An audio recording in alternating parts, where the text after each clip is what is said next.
Hello students, today we are going to discuss about PYQ of our regulatory bodies of higher education with explanation. So let's get started. The first question in your screen is, which organization evaluates the courses, syllabi, credit and standard of foreign universities and compare with Indian universities? अ, वो कौन सी organisation है जो courses syllabi और credit foreign universities में जाके compare करती है Indian universities के साथ, और वो है association of Indian universities. Option number B is the right answer. Association of Indian universities is an organisation and association of major universities in India. तो ये क्या है, एक ऑर्गेनाइजेशन है, ठीक है। इसका जो हेडक्वार्टर है वो न्यू दिल्ली में है। ऑब्जेक्टिव क्या है इसका? It evaluates the courses, syllabi, standards and credits of foreign universities pursued abroad and equates them in relation to various courses offered by Indian universities. ये इसका क्या है? ये इसका मेन ऑब्जेक्टिव है, मेन उद्देश्य है। Next question is, which organisation in India oversees the functioning and quality aspect of teacher education programme? अब वो कौन सी ऑर्गेनाइजेशन है इंडिया की जो फंक्शन करती है, काम करती है टीचर एजुकेशन से रिलेटेड? वो आपका क्या है? अभी तो हमने पढ़ा कि हम एलिमिनेशन से इस क्वेश्चन को कर सकते हैं। अब एसोसिएशन ऑफ इंडियन यूनिवर्सिटीज़, ये क्या है? ये अभी पढ़ा कि ये जो फॉरेन यूनिवर्सिटीज़ होती है उनके साथ कंपैरिजन करते हैं। यूजीसी क्या है? ये ग्रांट, ये हायर एजुकेशन से रिलेटेड है, फंडिंग एंड ग्रांट प्रोवाइड करता है, फेलोशिप प्रोवाइड करता है। एनसीईआरटी क्या है? एनसीईआरटी स्कूल एजुकेशन के रिलेटेड है। फिर बचता है NCTE, national council for teacher education. तो national council for teacher education ही इसका बेस्ट आंसर है। सो ये क्या बेस्ट आंसर है इसका? Answer D is best. अब एनसीईआरटी क्या है? NCERT national council for teacher education setup हुआ था 1995 में, to keep a formal check to the standards and procedure in Indian education. The council for both, ये काम करती है बोथ सेंट्रल और स्टेट गवर्नमेंट के साथ। टीचर एजुकेशन में क्या क्या है, रिसर्च करानी है, ट्रेनिंग करानी है, जितना भी टीचर एजुकेशन का हेडेक है, टीचर एजुकेशन से रिलेटेड काम है, वो सारा एनसीटीई देखता है। कुछ अदर प्रोग्राम्स जैसे डीपीएससी कराता है, बीएड, एमएड, जितने भी टीचर एजुकेशन से रिलेटेड है वो सारा जो काम है एनसीटीई देखती है।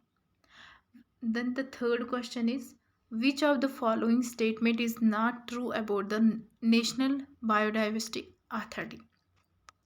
इसके रिलेटेड क्या ट्रू नहीं है? It is a statutory body, it may constitute a committee to deal with biodiversity, it acts as a facilitating, regulating and advisory body to the government of India. Not true पूछा है, तो not true क्या है? इसका जो headquarter है वो दिल्ली में नहीं है। डी, दिल्ली में नहीं, इसका चेन्नई में हेडक्वार्टर है। नेशनल बायोडाइवर्सिटी क्या है? National NBA was established by the central government 2003 to implement India's Biological Diversity Act 2002. The NBA is a statutory body. ये statutory body है. It performs facilitative, regulatory and advisory function of the government of India on issues of conservation, sustainable use of biological resources. It may constitute a committee to deal agro diversity. ठीक है, तो इसका जो यहाँ पे लिखा है, it is headquartered at, its headquarter in Chennai. इसका जो हेडक्वार्टर है वो चेन्नई में। वेरी वेरी इंपॉर्टेंट है ये। Where is the headquarter of NBA? अभी तो हमने पढ़ा कि एनबीए का हेडक्वार्टर कहाँ है। दिल्ली में तो नहीं है, बेंगलुरु में नहीं है, हैदराबाद में नहीं है। इसका है आंसर सी। अच्छा, एनबीए ये एक स्टैट्यूटरी बॉडी है, ठीक है। इसका जो हेडक्वार्टर है वो कहाँ है? चेन्नई में। अच्छा, N national board of accreditation, national board of accreditation was established by AICTE in.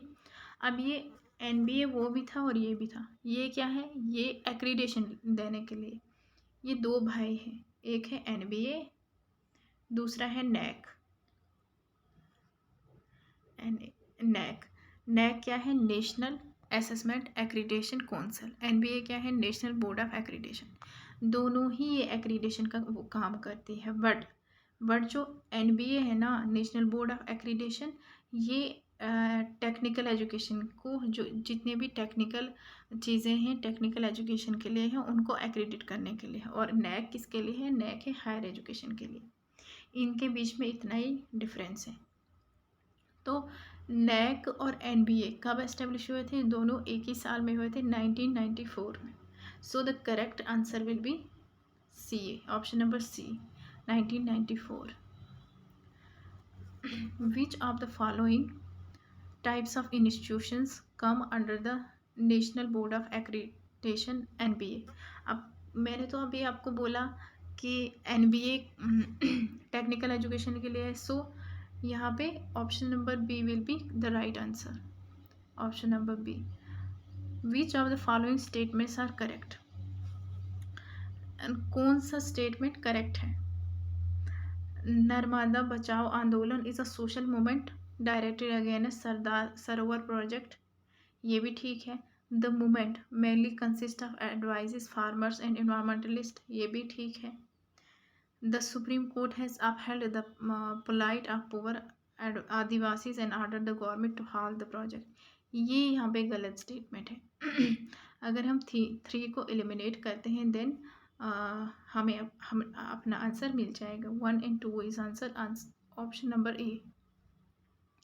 Consider the following statements regarding biodiversity act 2002, जो पीडीए 2002 में आया था, इसके रिगार्डिंग हमने देखना है कि कौन सा करेक्ट स्टेटमेंट है।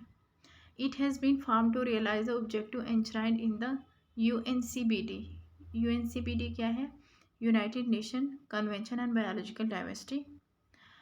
It ensures fair and equitable sharing of benefits from the genetics, ये भी ठीक है, ये भी ठीक है।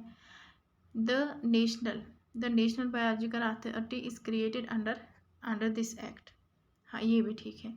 So all of the above, answer will be all of the above, option number D, yes. NCERT का ऑब्जेक्टिव क्या है, national council of education research and training. इसका क्या ऑब्जेक्टिव है, to promote and conduct educational research experimentation of innovative ideas and practices, ये भी ठीक है। To develop national curriculum framework syllabus and text book, ये भी ठीक है। Training of pre service and in service teacher education at national and state level functionaries, ये भी ठीक है। So answer will be all of the above. क्या कराता है, रिसर्च एजुकेशनल रिसर्च कंडक्ट करवाता है, एक्सपेरिमेंटेशन कराता है, और स्लेबाय नेशनल लेवल पर स्लेबाय फ्रेमवर्क एट्सेट्रा, ये सारी चीज़ें कराता है। प्री सर्विस और इन सर्विस को ट्रेनिंग देता है। These are all the objectives of NCERT. So option number D will be the right answer. When NCERT establish, NCERT कब एस्टेब्लिश हुआ था, एनसीईआरटी एस्टेब्लिश हुआ था 1961 में। एनसीईआरटी जो है स्कूल एजुकेशन से रिलेटेड है।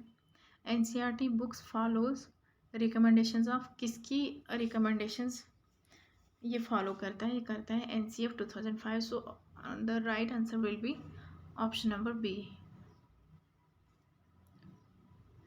What is the full form of NCERT, ये बहुत हलवा क्वेश्चन है, बिल्कुल एकदम मस्त। National council of education research and training. So the option number A will be the right answer.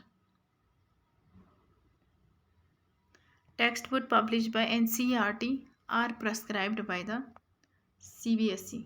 CBSE ये फॉलो करती है। NCERT propose MLL। MLL क्या है, minimal level of learning propose किया है NCERT ने, कब किया है, इन 1978 में। Option number A will be the right answer. Which is not a constituent unit of NCERT। अब NCERT के कॉन्स्टिट्यूएंट यूनिट है, इनमें से कौन सा नहीं है पूछा है, तो AISC नहीं है। which is not the part of constituent unit of NCERT sorry. National institute of education, ये भी हमने पढ़ा है। Central institute of educational technology, ये भी है। Pandit Sunderlal Sharma central institute of vocational training, ये भी है। बट जो SCERT है वो कॉन्स्टिट्यूंट यूनिट इसमें पार्ट नहीं है। So option number A will be the right answer. Who is the current chairman of bar council of India? Current कौन सा है? Manan Kumar Mishra is the right answer. Consider the following statement. UGC was established as a statutory organization in 1953. ये statutory बना था 1953 में? नहीं, ये तो 1956 में बना था। स्टैट्यूटरी कब बना था? 1956 में। सो ऑप्शन नंबर 1 को हम एलिमिनेट करते हैं। ये भी गया, ये भी गया। ऑप्शन नंबर 1 गलत है। Shri Humayun Kabir was the first chairman of UGC? नहीं, ये भी गलत है। श्री हुमायूं कबीर फर्स्ट चेयरमैन नहीं थे। सो सेकंड भी हो गया, देन बचता है third will be our answer. Headquarter है दिल्ली में? ये ठीक है, हेडक्वार्टर दिल्ली में ही है।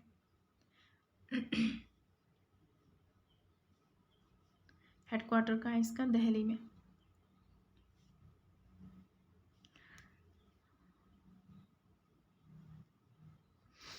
अच्छा, which of the following statement about the UGC is correct? UGC came into existence in 28 दिसंबर 2053। ये ठीक है। UGC became a statutory body 1956 में। मैंने अभी आपको पीछे बोला 1966 में ही बना था। It disperses the fund with the university education system। ये भी ठीक है, फंडिंग भी प्रोवाइड करता है। Doctor Shanti Swarup Bhatnagar was the first chairman of UGC। ये ठीक है। One of the function of UGC is coordination, determination and maintenance of the standard of university। ये भी ठीक है। So option number C will be our right answer. Thank you. अगर आपको मेरी वीडियो पसंद आई होगी सो मैं नेक्स्ट में जो नेक्स्ट होगा नेक्स्ट वीडियो में लाऊंगी कि थ्योरी पोर्शन जितना भी रेगुलेटरी बॉडीज़ से रिलेटेड है, जितनी भी रेगुलेटरी बॉडीज़ हैं उन सब का मैं थ्योरी पोर्शन लेके आऊँगी। So thank you so much. Have a good day.